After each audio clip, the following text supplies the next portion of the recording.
حضور علیہ السلام گزرے، ایک شخص اپنے بھائی کو حیا کے بارے میں واز کر رہا تھا، تو آقا کریم نے فرمایا داہو فإن الحیاء من الایمان، چھوڑ دے اسے، حیا ویسے ہی ایمان سے ہے، یہ تجھے سکھانا نہیں پڑے گا، خود بخود آئے گا۔ تو حیا ایمان کے ساتھ جڑی ہوئی چیز ہے، ایک چیز آئی تو دوسری چیز بھی ساتھ ہی مل گئی۔ تو اگر حیا رخصت ہو گیا تو ایمان کا بھی کباڑہ ہو گیا۔ اور حیا کے جوہر کو چھیننے کے لیے نادیدہ ہاتھ کام کرتے ہیں، وہ اس لیے کرتے ہیں کہ حیا کے ساتھ ایمان جڑا ہوا ہے۔ جب حیا باختہ ہو جائیں گے تو ایمان سے بھی ان کو خالی کر دیں گے۔ ان کو یوں کہنا کہ تم کافر ہو جاؤ، اسلام چھوڑ دو، کوئی بھی نہیں کرے گا۔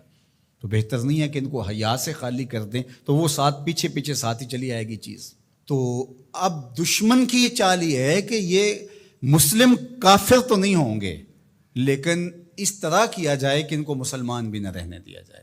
اب یہ جو کچھ ہوا ہے، ایک قانون پاس کر لیا گیا اور مردوں اور عورتوں نے اپنی جنس تبدیل کرنا شروع کر دی، اور لوگوں کو پتہ اس وقت چلا جب 29,000 لوگ جو ہے وہ اپنی جنس تبدیل کر چکے تھے، مردوں سے عورت اور عورتوں سے مرد۔ اور اس کے جو دوررس نتائج ہیں اور اس کے منفی اثرات ہیں، ایک عورت اگر اپنی جنس تبدیل کر لیتی ہے تو کل وراثت کے اندر وہ پورا حق لے گی، اس لیے کہ اس کے شناختی کارڈ کے اوپر جو ہے وہ مرد لکھا ہوا ہے۔ ایک مرد جو ہے وہ خاتون بن جاتا ہے تو وہ عورتوں کے واش روم میں گھس جائے اور پھر کوئی خرابی پیدا ہوتی ہے، اس کے بعد اس کو گرفتار ہی نہیں کیا جا سکتا، وہ کہ میں تو عورت ہوں، یہ تو ممکن ہی نہیں ہے۔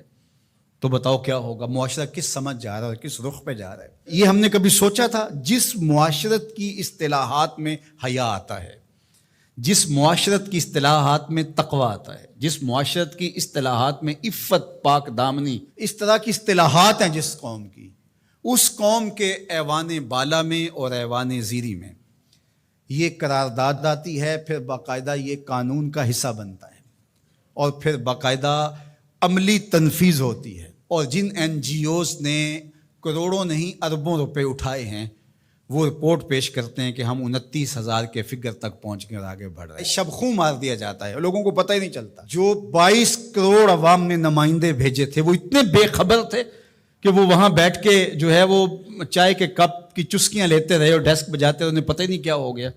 جو بڑے ان امور کے مار تھے، ان کو سال بعد پتہ چلا کہ یہ کیا ہوا۔ تو یہ معاشرت کو اس گندگی میں، اس غلاظت میں دھکیلنے کے لیے سب کچھ کیا گیا، اس کو قانونی تحفظ فراہم کر دیا گیا۔ ہم جنس پرستی کی طرف، اور نہ جانے وہ لفظ نامانوس ہے ہمارے لیے، لیکن اب وہ سرایت کر گئے اس معاشرے کے اندر، اس پہ بات ہوتی ہے۔ اور ہم کہاں گر گئے ہیں، کس گڑھے میں گر گئے ہیں؟ ہم انسان ہیں، یہ تو چوپائے بھی نہیں کرتے۔ جو آج مغرب کر رہا ہے، وہاں کے سنجیدہ طبقے بھی اس پہ آواز اٹھاتے ہیں، وہ بھی سر پکڑ کے ان کے دانشور کہتے ہیں یہ کس سمجھ جا رہے ہو؟ چونکہ جمہوری نظم ہے، جہاں زیادہ لوگ ووٹ ڈال دیں گے وہ ہو جائے گا، لہٰذا اس وجہ سے وہ مجبور ہیں۔ لیکن وہ کہتے ہیں یہ کیا ہو رہا ہے، یہ کیسے ممکن ہے؟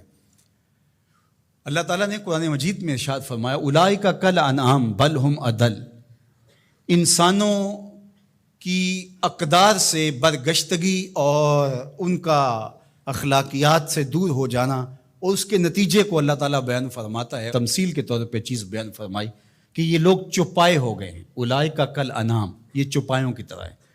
آگے فرمایا بل ہم اضل، بلکہ یہ چوپایوں سے بھی بدتر ہو گئے ہیں۔ آپ نے کبھی نہیں دیکھا ہوگا کہ کسی نر چوپائے نے نر چوپائے کے ساتھ جفتی کی ہو۔ جب جنسی خواہشات پیدا ہوتی ہیں تو وہ اپنی مادہ کو تلاش کرتا ہے، کبھی نر سے جفتی نہیں ہوا ہوگا۔ لیکن انسان جب اخلاقیات سے گرتا ہے تو وہ اتنا گندا اور بدتمیز ہو جاتا ہے کہ یہ تمیز بھی ختم کر دیتا ہے جو چوپائے بھی رکھتے ہیں۔ تو یہ ہے چوپایوں سے بھی بدتر ہو جانا، غلیظ گندا عمل قوم لوط اس کی زندگی کا حصہ بن جاتا ہے۔ اور بندے کے پلے بچتا کیا ہے، اس کے پاس رہتا کیا ہے جب وہ اتنا غلیظ ہو جائے؟ اس کی روح بھی زخمی ہو جاتی ہے، اس کا باطن اور ضمیر بھی داغ ہو جاتا ہے جب اس کی نظر میں غلاظت آتی ہے، اچھی جائے کہ وہ عملی طور پہ غلاظت کے اس درجے پہ پہنچ جائے۔ تو یہ چوپایا نہیں قرآن نے کہا، بلکہ چوپایوں کے ہاں بھی ایک تہذیب کا درجہ ہے، اس کو کراس وہ بھی نہیں کرتے، لیکن یہ چوپایوں سے بھی بدتر ہو گئے۔ تو کیا جو چوپایوں سے بھی بدتر ہوں گے اس کا تتبع کریں گے؟ جو چوپایوں سے بھی گندے ہو جائیں گے، کیا وہ ایک انسانی معاشرے کا شعار ہو سکتا ہے؟ اور کتنی بدبختی یہ ہے کہ اس طرح کے قانون دنیا کی پارلیمنٹس کے اندر جو ہے وہ پاس کیے جائیں گے، باقاعدہ حکومتیں اس کو سرپرستی فراہم کر رہی ہوں گی۔ بد تہذیبی کو تہذیب قرار دے دیا جائے تو اس سے بڑی بد تہذیبی کیا ہے؟ گندگی کو، غلاظت کو اگر گلاب کہہ دیا جائے تو اس سے بڑی بد تہذیبی کیا ہوگی؟ تو یہ معاشرت کی گندگیاں ہوتی ہیں، لوگوں کے ذہن کے اندر پنپنے والی گندگیاں مجسم روپ میں آ جاتی ہیں، اور وہ معاشرہ پھر انسانوں کا معاشرہ نہیں رہتا، وحشیوں کا معاشرہ ہو جاتا ہے، بلکہ وحشیوں سے بھی بدتر معاشرہ ہوتا ہے، بل ہم عدل کا عملی روپ بن جاتا ہے۔ تو وہ معاشرہ چاہے کلمہ پڑھتا ہو، وہ معاشرہ چاہے بظاہر نمازیں پڑھتا ہو، وہ معاشرہ چاہے اپنے آپ کو کہتا ہو کہ میرے جیسا زمانے میں کوئی نہیں ہے، وہ گندہ ترین معاشرہ ہوتا ہے۔ تو مغرب کے اندر تو یہ چیزیں عیب نہیں ہیں، وہاں تو باپ اور بیٹی کا رشتہ بھی عیب نہیں ہے، وہاں تو جو ہے وہ دادی اپنے پوتے سے حاملہ ہو جاتی ہے تو وہ عیب نہیں سمجھا جاتا وہ اس معاشرے کے اندر۔ وہاں حرام زادہ ہونا کہ اس کے باپ کا پتہ نہیں ہے، وہ تو اس معاشرے میں عیب نہیں ہے۔